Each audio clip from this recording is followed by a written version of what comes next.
Okay, we're live on Facebook. And soon to be on Instagram. We had Live a on technical Instagram. difficulty. We're just going to get all our stuff together. Yep. Hi. Hello. Thanks for joining us. And then we can go live on Instagram and Facebook. Okay. Instagram's just about done. Clay wasn't logged into the marketer, guys. It's a long story. I was helping out a friend with some Instagram stuff. Setting up shoppable Instagram. I love shoppable Instagram. Yeah, it's cool. It's cool, but it loves all of my money. It was an interesting problem. She spends a lot of time in Turkey. And Turkey is not set. You're not allowed to have shoppable Instagram in Turkey. Right. So they kind of had thought that it was a Turkey-based Instagram. Yep. So anyway, that was a fun problem, but we fixed it, which was good. Hi, Fee. Hi, Fee. Thanks for watching. Thanks for watching. Even though you kind of have to. Obliged. Yep. Contractually obliged. Toot toot. I think there's stuff happening. Okay. Let us know if you can't hear us. Yes, let us know if there's any problems. Fancy microphone, because we're, super pro. Trying to be pro. Yes. Getting there. Improving each time. Hello, Clayton. Hi, Karma. Welcome to 2019. I know. Welcome everyone. Hello. Thank you for joining us. 2019. Yeah. I'm looking for it to be huge year. Huge. Massive. Last time we spoke to you guys live was 2018. Yep. And a lot has happened since then. Plenty. Quite frankly. Plenty. Yeah. Plenty. Which is why we want to do this today, right? Yep. Yeah. Yep. And we're going to keep doing this as long as you keep watching it. We're going to keep doing this fortnightly. So what is the marketer? Let's talk about what the marketer is. Yep. Cool. Oh, you want me to do it? You do. Okay, cool. So the marketer is news and analysis about local marketing. What we noticed was that there wasn't a lot of news and analysis on marketing campaigns from Australia and from Perth specifically as well. So we really liked getting together and talking about what makes great marketing. Flicking articles backwards and forwards on Messenger, like, what do you think of this? And agreed on enough, I think as I put in one of our articles, agreed on enough to be on the same page, but disagreed on enough to really keep it interesting. So that's kind of how we decided to do this. And hopefully our experience and our like personal chemistry, I guess, is like good to watch. Yeah, absolutely. For marketers. So on the marketer, we're going to try to do an article per week. So there's going to be a fresh article every Tuesday or Wednesday, hopefully every Tuesday. Yep. We're going to try to then send out an email telling everyone that there's fresh content. There's fresh content. So look out for that. Sign up for the email list and you'll get that notification that that we've got a new article live. So we're going to do a fresh article every week, and we're going to do live, Facebook Live. Fortnightly. On Fridays. On Fridays, yes. Yep. Fridays, 3 p.m. is when we're going to do. Because, what campaigns and stuff are going to go live after 3 o'clock on a Friday? We've knocked off, right, marketers? Yeah, marketers have all stopped. Yeah. They've all stopped. Yeah. So, and if you haven't stopped, you need to maybe think about stopping. Let us help you ease into the weekend with some hilarious marketing bands. Yeah. So we're going to start trying to turn these into podcasts as well. So hence the fancy microphone. Yeah. So stay tuned for that. We will let everyone know when there's a podcast. Yep. All right, let's get into it. Clay's podcast man. Love podcasts. Yep. Let's get into it. Tell us your favorite marketing podcasts. Yes, love marketing podcasts. We'd love to know what your favorite marketing podcasts are. Let us know. It's very interesting with podcasts because it's still very word of mouth. Yeah. There's not many podcast ads. There's a few, but it's still just, hey, have you heard that podcast? Where would you advertise a podcast? Exactly. Right. On a podcast platform. Yeah, it's still very kind of organic. So yeah, podcast is really interesting on a heap of marketing angles. But anyway, so let's get into it. Yep. Let's talk about your article that you The wrote. Slow Summer. Yeah. So what is it? What's it about? What's it called? So it's called Slow Summer. Basically found it really interesting, the slow TV movement. Slow TV movement that SBS launched last year. And it was really successful, even though it copped quite a lot of criticism. Yeah. And, you know, TV's probably going through a little bit of a decline at the moment. So anything that can really get people excited, even one way or the other, even if they excitedly hate it, is probably really good for them. I wanted to write about that and how now it's sort of appearing to be part of a slow movement, because we've had slow food, slow fashion. Everyone's trying to slow down a bit and be a bit more mindful about things. So I think, you know, slow TV is a really interesting concept. I must admit, though, I did watch a little bit of one that was the Kimberley one, and I don't get it. You don't get it? No. It's beautiful scenery when it's on the scenery, but then sometimes it's like a guy wheeling a winch on the boat, you know, and it's like, I'm not interested in that. Yeah. But it is a kind of thing you can definitely put on and scroll through your phone. Yeah. And look up at the good bits. Yes, but I also am not interested in it at all. I'm a stimulation junkie. I want like 15 things. I think today at my desk, I was actually listening to the tennis and I had the cricket on while trying to do work for a little bit. And I was like, I could do this, but I was like, nah, come on, stop being ridiculous. But I think I could actually work. Anyway, so I'm a stimulation junkie. It doesn't interest me at all.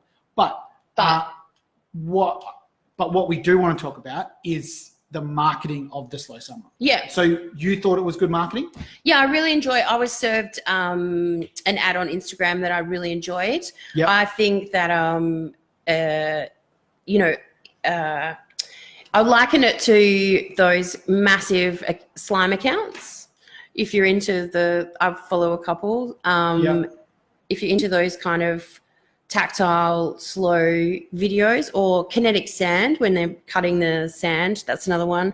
Or the paint, when you put the paint in the thing and lift it up and it like flows everywhere. Yes. That's another one. So yes. For me, the way that they'd advertised that was really tapping into that kind of slow, tactile, like hypnotic feeling of like a balloon popping. You can see the ad that I was served in the article on our website. Yeah. But I thought, oh, wow, that's fantastic. How captivating watching all these things happen slowly. And so the marketing of that was really good. Yeah, that's really good. I mean, they obviously had to put some thought in, right? Because they're like, we can't just show that. There's no, like a preview. There's no trailer. Like a trailer's going to be crap. Yeah. So this is a really slow trailer. Yeah. So I think that's great. Yeah. So they served the article, and then did you click through? It was a video. Yeah. It was a video. Yeah. Yeah. On Instagram. Yeah. Yeah. And it was beautiful. It was short, slow, beautifully short, and square and for my Instagram feed. So interesting. Yeah. Yep. Considering I watch a lot of the slime videos, I thought it was kind of very similar. So I thought it sat natively on the platform really well, which is important. Fascinating. Yeah. All right, cool. Love that. That sounds cool. Cool. We'll Tell us about yours. My article. Yeah. So I wrote an article about some branding and graphic design work by a Perth-based branding team called 2 from 2. My partner Fee is actually friends with the wife, full disclosure. But she just mentioned them, and then I looked them up and I was like, wow, these guys are really good. I was scrolling through their website and their case studies. Yep. And they've done this really, really great example case study for a chocolate brand over East, I think, called Nomad Chocolate. And it was really good. I really enjoyed it. So check out the blog post. So it was basically, I think they'd done the logo, and so the branding itself is based on an illustration that they got by a professional illustrator, like a professional drawer, to do it. So it has a very hand-drawn look to it. Yeah. It's very colourful. Yep. On a white background. We should have got some to eat now. Yeah, actually, that would have been awesome. I know, next time. Yeah, next time. So it was really awesome. Anyway, so I was looking at it and I was like, oh, that looks really amazing. And once I kept examining it, I thought it was quite. I'm not a graphic designer by any stretch, but I have dabbled and I do website design. I'm really into black and white branding, as you can probably see by. You might have noticed by Smith Social and the Marketer. It's all black and white. I think that's partly because I love black and white. Hi, Jared. Hi, Jared. Hi, thanks for joining us. So partly because I love black and white, I think it's amazing and clean and beautiful. But it's also because using color is really, really hard. In branding, I think to use color, especially vibrant, strong, bold colors, is actually not for beginners, right? I think it can be difficult. Well, I think it is very difficult to look fun and exciting while also looking serious. But while being taken seriously. While taken very seriously, right? Instead of looking like a kid's painting or a childcare centre brand, or I think food does it well. Food packaging is probably one of the only categories that does. Yeah. Good design does. Yeah. So anyway, that's what I think 2 from 2 achieved. Brett and his wife Emma. Hi, Brett and Emma. Hi, Brett and Emma. Listening. That's what I think they achieved with their graphic design. This one. Yep. It is very colourful. It's very playful, but it's also very serious. I think what I said in the article is there's purpose. There's real purpose, and it's telling a story. And I just really love it. I hope to find some Nomad chocolate because it made the chocolate look amazing. Yeah. Yeah. Cool. So that's the article, Nomad Chocolate by 2 from 2. So check that out on the blog. Yeah. Cool. Let's move on. So we're going to talk about some news. We always want to talk about what's happening right now. So the biggest thing in marketing this week, is it this week? Yeah, it was this. Yep. It's hard to avoid the Gillett ads. Gillett ad. I think it was one ad. Yeah, one ad. An ad by Gillette. If you haven't seen it, check it out. It is basically attacking this idea of toxic masculinity that is really, really prevalent right now. And it was a really kind of thought-provoking ad. And it has provoked many thoughts. Many thoughts. The comment section. I don't know if I'd call them thoughts, actually. Yeah, maybe just reactions. So tell us about the ad, Karma. I actually want to hear from you as the man. Yes. Because this, I think a lot of the controversy with this was loud, but from quite a small base. Yep. But as a woman, I probably have a slightly different aspect on it. So, Clay? Take it away. Yeah.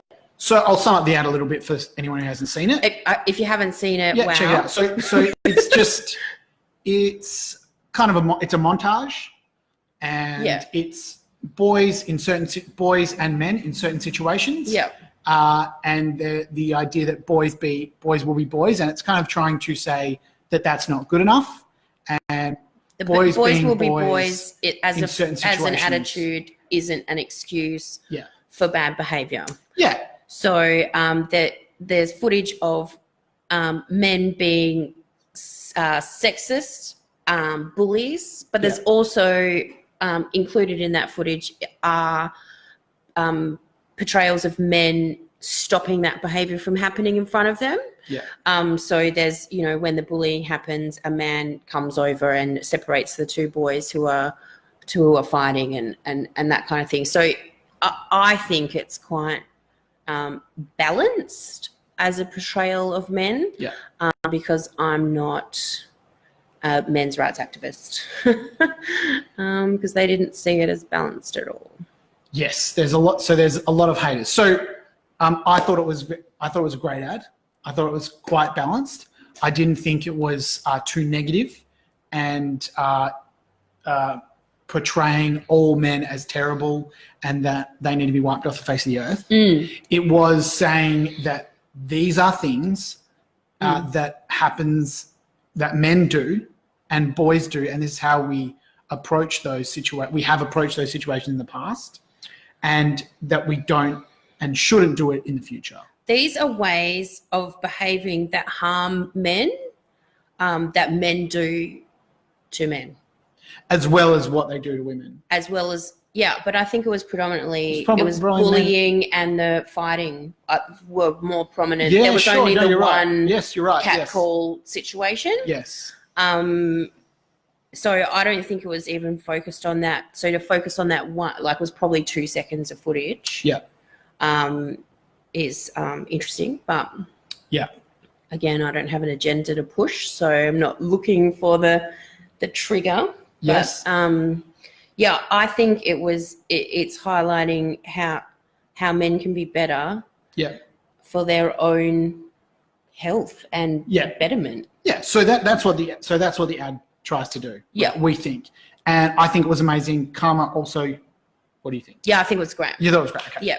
So. Hi, Michael. Hello. Thanks for joining us. Hey, Dallas. So it was a great ad. We Yes. think it was a great ad. Yep.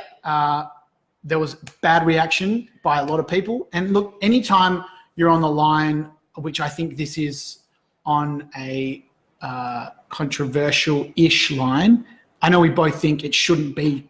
It shouldn't need to be brave to just say that brave. shit behaviour is shit. Yeah, but it was. I want to talk about, though, the bigger picture of brands taking a stand on social issues. Yep. Well, I think we saw a really good success with that with the Nike campaign. That was huge. I'm going to say his name wrong, so I'm not going to say it. Colin Kaepernick. Yeah. I would have said it wrong. So good. Plays the sports aspect of this combination. Yeah.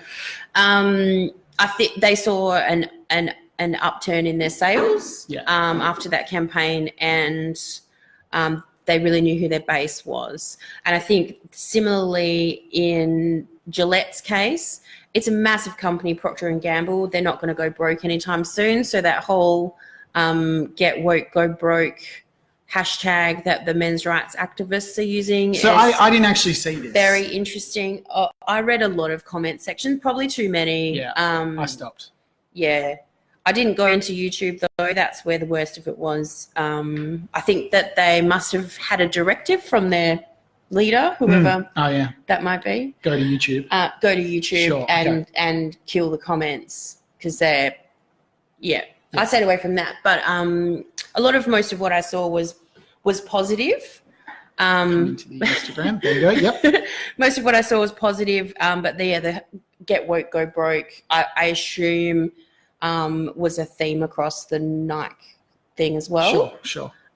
So they're trying to say that they're going to boycott the brand. Interestingly, women probably buy most of the razors, even for men, because they do the supermarket shopping. Don't want to be misogynist about who does the supermarket shopping, but out of practicality, usually, quite often, it's women. So I think, though, that so it's really interesting to talk about the strategy behind it. Yeah. And if it is brave or not brave, because you're saying that Nike, they knew their base would endorse this. Yeah. So I don't know. I think it's a bit more brave than people have. It's still brave to be able to go through and weather that backlash. And if there had been a drop in sales, be a big enough brand that's not going to close you down. You know, there's still an element of bravery to it as a brand going out on a limb. But I think you just can't not now. You have to stand for something. People have to have a reason to pick your product out of a lineup of, the same other product. Yeah, I agree. I think that, and I've been watching a lot of Seth Godin, and he's all about about saying to people, this may not be for you. He's all about not trying to please the masses. He's all about doing something different and saying that he's come up with this idea of minimum viable audience. Yep. That's all you need. Yep. Don't try to please everyone kind of thing. And so it's interesting. He's usually talking about a smaller kind of company, though. Yeah. He would be talking about a small kind of company than Nike and Procter & Gamble. But it's ironic that the same strategy works on the biggest marketing scale. Well, if a strategy works, it works, and you should just be able to scale it up and down to your needs if it's going to work for you at all, you know. Yeah. I think the real genius here for Gillett was they've had this catchphrase their entire branding life, and it's the best a man can get. Yes. And I think that what they did was that doesn't really mean anything. It just means that it's the best razor you can get or the best shave you can get or whatever. So it's a very product focused, old school tagline. And I think turning that into a cause where you're asking men to be better and asking the question, is this the best that a man can get? Fantastic. Is the absolute genius of this campaign. Yeah. They made a tagline that meant really nothing to anyone, means something to a whole bunch of people, and the fact that it meant so much to these men's rights activists that they got teary about it means that it actually has meaning. So they created meaning out of something that really didn't probably have a lot of meaning. I'm just going to look up who actually came up with the campaign. It's a agency called Grey. Okay. Yeah. So great job, Grey. Amazing. Yeah. Amazing. It's a female lead in the creative. I know. Well, and I know that because Man Babies called it out. Yeah. Because apparently we're trying to make men into women. It's funny. I don't want to even, it's funny. Part of me is like, I don't want to even give them airtime.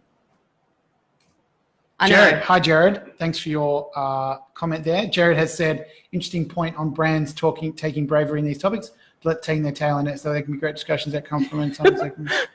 Yeah. Shall I be reading that? People can read it. That's right. Clay's just going to read it to you because he has children and that's what he does. Yeah, are we reading it? Do you read it? No, I don't think you need to read it. No, I don't you can address that you got a comment and see if there's anything to add, knowing whether your brand should have its voice in topic. Yeah. Okay. Well, so let's talk about knowing whether your brand should have a voice in a topic. How do you know? Great question. I think you've got to really know your audience and what they're passionate about, or at least the audience that you're trying to get to. I think Gillett is as an example, is probably a more traditional, long-running, old-fashioned-y kind of brand. Man babies. So I think trying to keep themselves fresh and in the conversation is, you know, they had to make a stand about something. So why not men's health? It could have been, you know, we've made ourselves a red nose day or this and that, you know. But I think calling out toxic masculinity was always going to have people share it, whether they were for or against. And it's obviously very contextual to the brand, right? So if a ladies' clothing brand had have made this ad, it wouldn't have been a big deal. Wouldn't have been as big a news, right? Gillette is an old. I don't know. It is a bastion of masculinity to itself. Shaving, right? Yeah, shaving with Gillette. So Gillette is a very manly brand. So it wouldn't have been as big a deal. I think it would have been as controversial, but it wouldn't have felt so personal to the man babies. Yes. Because there's so much nostalgia associated. If you look at any branding that's around men and, you know, being fathers or whatever, it's always, well, not always, but very often a man teaching his son how to shave. Yes, absolutely. You know, so there's a lot of nostalgia and a lot of feelings wrapped up in this shaving. Yeah. The romanticized version of shaving, because it isn't, no one does that. You know, no one sits around and like music's playing and the light's great and you cinematically show your son how to shave. That doesn't, I'm not a boy, but I'm pretty sure that never happens. Yeah. So it's just an idea that people have that kind of relates back, that I guess is one of the reasons people took it so badly. I think the weight comes from, where the brand sits. So it wouldn't have, so let's say another giant company, let's say, I don't know, Arnott's, right? Like a biscuit company, right? Yeah. If a biscuit company had have gotten Colin Kaepernick and done that ad, it wouldn't have been as big. No. Right? Like, so context is very important in terms of what the brand is and where it sits. Kaepernick needed to be from an athlete brand and a brand that had a strong connection to sports.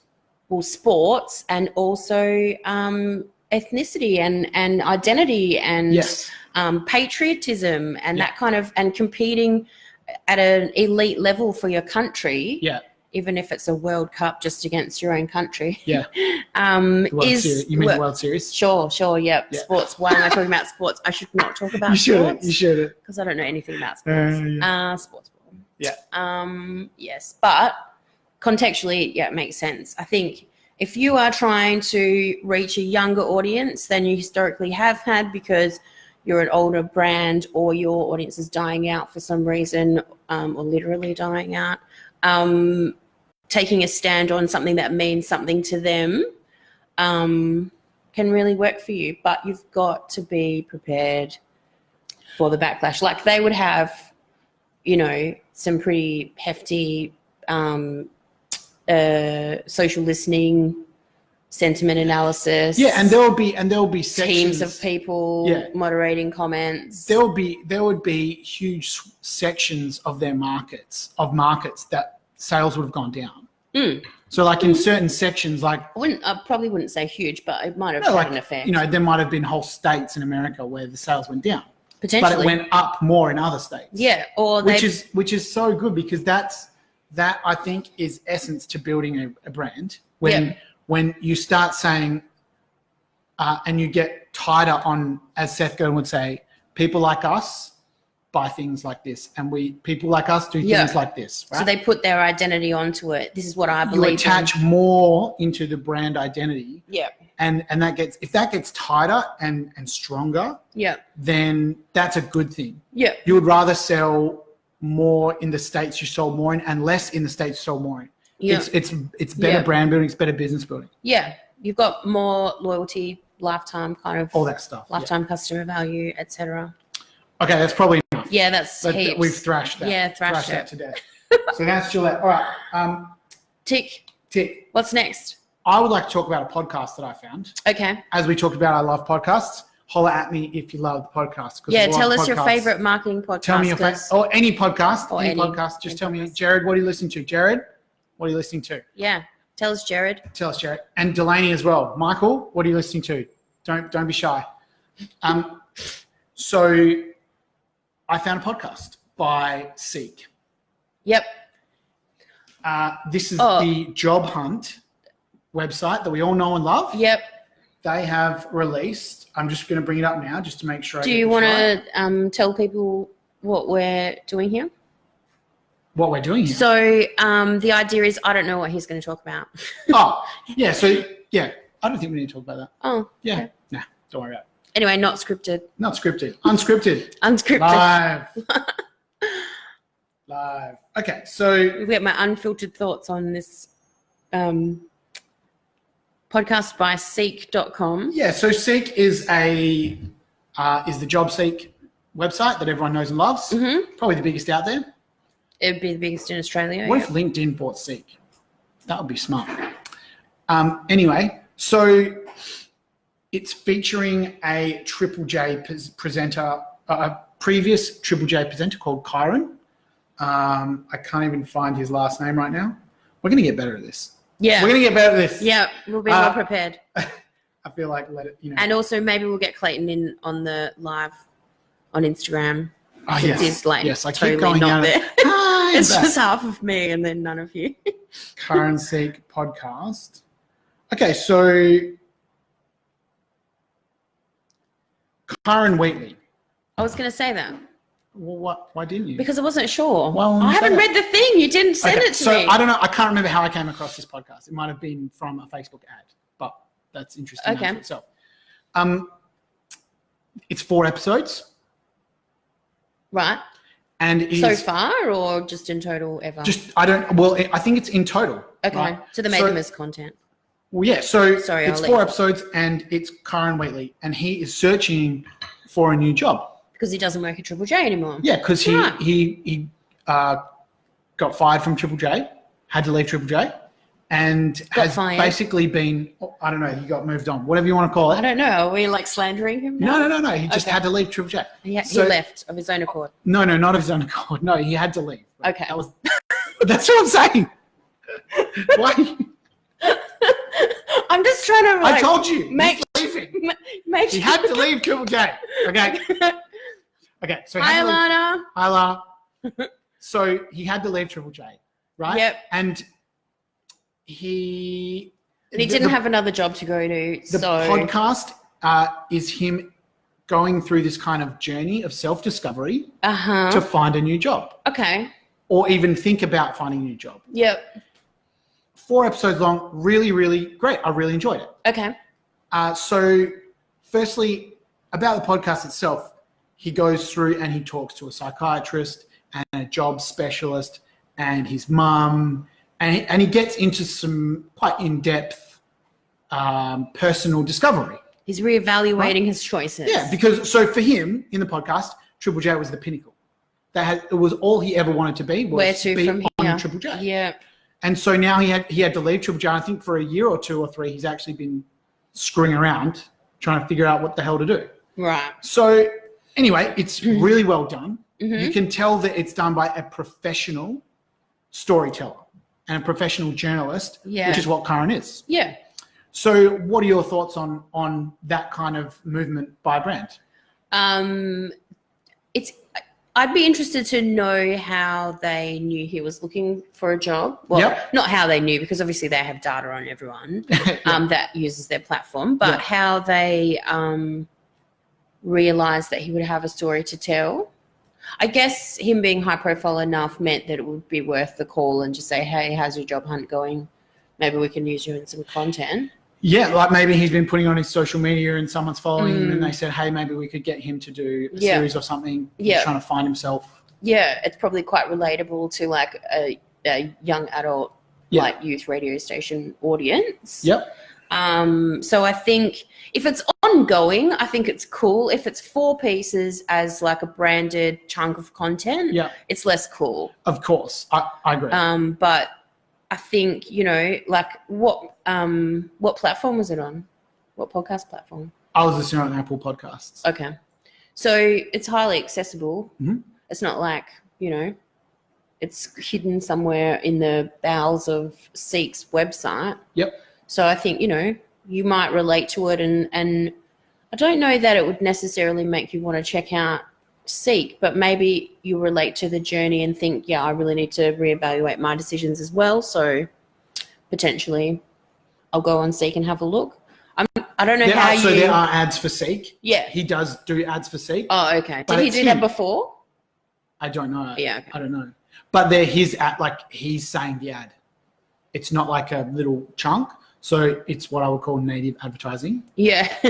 So it's native. It's him doing the native read. Audio, So it's a live read, I think. Anyway, no, my radio terminology is not. So it's a produced podcast. It's more like This American Life. Yeah. So he's chopped it up and put it all together. Yeah. But they get the talent to read the ad rather than having it as an ad. That's right. Yeah. Yeah. Because radio do it all the time. Yes. I mean, you can pay Nova or whoever to Nova. Yeah. To do that for you. I guess in this case, it's a matter of finding like a host whose radio stations already exist and already have listeners. So you've got to try and find somewhere to put it to make it worth producing that people are going to find it. Yeah. Because So I think you're not going to run ads to a podcast is what I mean. Why not? Where would you run an ad to a podcast? Anywhere. So you would click from Facebook to a podcast? Yeah. Okay. It's better than a billboard for a TV show. It's a more traceable journey, but it doesn't mean that it's better necessarily. Definitely better. It's definitely better if it's more traceable. Okay. So I really loved it. Cool. I really enjoyed it. It was a really well done podcast. Yeah. Right? And I thought that it was super interesting on heaps of levels. Yeah. So firstly, as an influencer marketing. Yes, very good. And then let him do it his way, I assume. He did it his way, yeah. right? Which is the key to influencer marketing, obviously, is letting the influencer be influential by being who they are. I think it was a real shame they only did 4. I actually could have listened to probably 20. I mean, potentially they were just testing it out to see how it would go, and they'll do more once they've finished their post-campaign analysis. Yeah, yeah. See, I think they could have turned that into a true content marketing experience where it is an ongoing thing. There is an email what goes out when there's a new podcast, I get an email, and then I might get an email about something else that Seek's doing, blah, blah, blah. Yeah. But I think it's a great idea. I think it's a really interesting move for a brand, and this is going to go in my predictions, which we'll talk about for 2019. I think podcasts are going to keep growing. Like, I don't think that's going to slow down. I think podcast is wide open. Yeah. For heaps and heaps of amazing ideas like this. Yeah, and I'd agree with the podcasts being growing. I don't think they're going to stop. I think they'll definitely get more popular as people have more smart speakers or whatever we're calling them. Yes. The home pods. doodads. Yep. Yeah. Home speakers. So you can have the podcast going while you're cooking dinner and learn a thing, or, just be entertained by your favorite people. Because let's face it, the live radio is a pretty slim pickings here in Perth. Live radio is really, really, really terrible. So sorry, radio stations, but yeah. So yeah, I loved it. I really, and a lot of the branded Jared's podcasts. Gonna check it out. Yeah, check it out, man. It's really cool. And hi to the people who've just joined us on Facebook. Shanae. Hi, Faisy. So I also love that. So for a brand to do something like this is actually quite unique. I haven't seen much of it. Most of the time, a branded podcast takes the form of an standard interview style podcast, right? It's usually going to be, hi, this is Clayton from the Coca-Cola podcast. We're going to talk to we're going to talk to this huge soft drink related person. And then next week, we're going to talk to this huge soft drink related person. Yeah. That's usually more soft drink. That's usually what they're doing. Right? Yeah. It's all self-serving. It's all very kind of standard talk show style. So a really creative. But super about them, not about the audience. Well, it's usually about the ones I've listened to have been okay and have been like, here's what have I tried? Let me just have a look. Like the ones I tried, I think I saw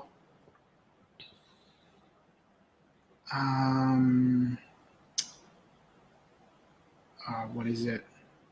Oh, like the Shopify podcast. Like Shopify have a podcast. Oh, yeah. And they just interview entrepreneurs and stuff, right? And people love hearing those stories. The problem is that unless the interviewer is really, really good, it's not going to have that much impact. It's not as good, right? Yeah, I can't think of any reason why I would listen to people talk to entrepreneurs about Shopify. Well, no, it's not about Shopify. It's about the entrepreneur building their business. I even care less about that. If it was about how Shopify helped them build their business, I might be interested from a logistic point of view. But no, that's boring. That's totally boring. Okay. One of my favorite podcasts is called How I Built This. And it's Guy Raz. Exactly. How I built being an entrepreneur on this website. No. How I Built This is where Guy Raz interviews the most giant entrepreneurs who built these huge businesses, and they tell their story. And it's like, I started off with the Spanx lady, and she tells a story about Spanx. She's like, I just needed this and I couldn't find them. I got some investment and then and then I made $1 gazillion. And I love it. It's great in their trials and their tribulations. Okay. So Shopify were trying to do the same thing. Right. But tell a story. They didn't have a great, amazing journo running the show. Yeah. Because that's what it is, right? That's what you need. Yeah. So that's what we need. That's what we need. So that's what Seek, but Seek have done it the right way, I think. So that's a really great idea of how to run a branded podcast. Get a professional. Yeah, a professional journalist or producer, somebody who knows what they're doing. Yeah, keeping that conversation going, keeping it interesting. Yeah. Yeah, cool. So for the future, let us know your favorite podcasts. Let us know ones that that are branded. Jared's been listening to the Brand Newsroom. Okay. Which I have listened to. I think is that the Perth-based one, Jared? Is that the Perth-based one, Jared? I think it is. I've also been listening to, on a side note, my favorite podcast at the moment is Without Fail by Gillett host. Forgot his name. Alex Bloomberg.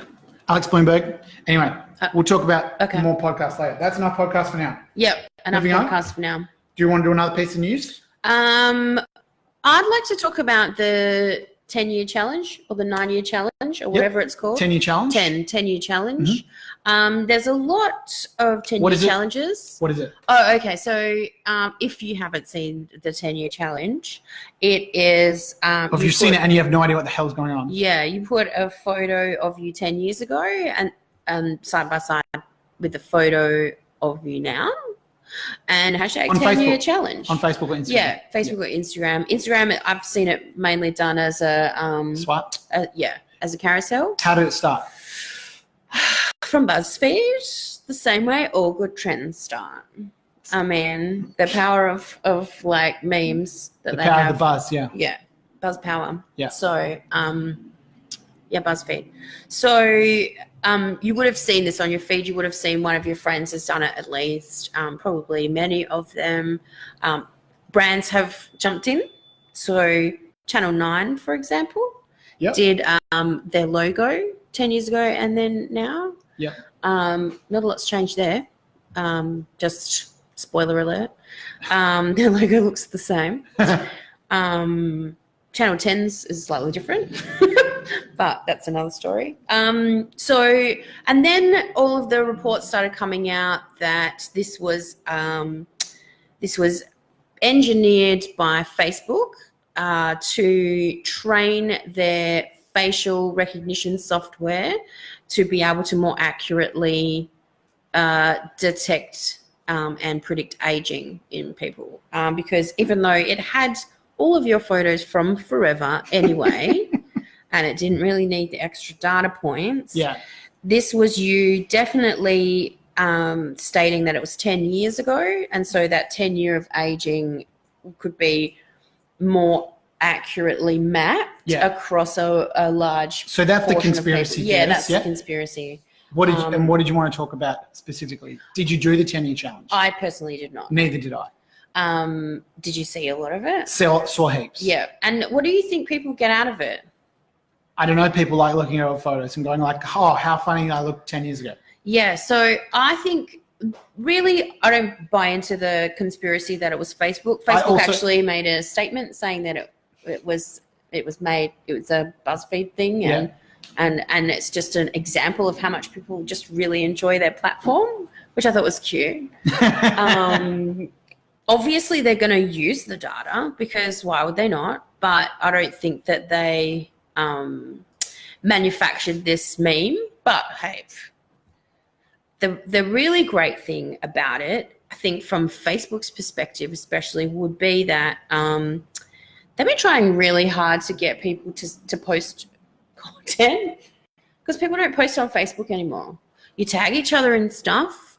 You might send an article or a meme or something to someone on Messenger, but you're not posting original photos the data says to the newsfeed. That the newsfeed posting has slowed down. Yeah. Think about the last time you put a photo of yourself or your kids or your dog or whatever onto your Facebook newsfeed. When was it? It was probably ages ago. No, it wasn't that long ago. Wasn't that long ago? No. Okay. Maybe I just don't use social like a normal person, yes. which is probably accurate. If you got there's less of it. If you got a new puppy tomorrow, I would probably put a photo of my new puppy on Facebook. Yeah, you would. But I'm not getting a new puppy tomorrow. Anyway, it was probably a while ago that you Like, okay, get the point. So I think from Facebook's point of view, they must be like, woohoo, thanks BuzzFeed. Yeah. People are now posting original content to the newsfeed. Yep. Wackadoo. You're 100% right. Yeah. So I think they're super stoked about that. Yep. And I think obviously they'll use the data, but that's as far as it goes as being a conspiracy.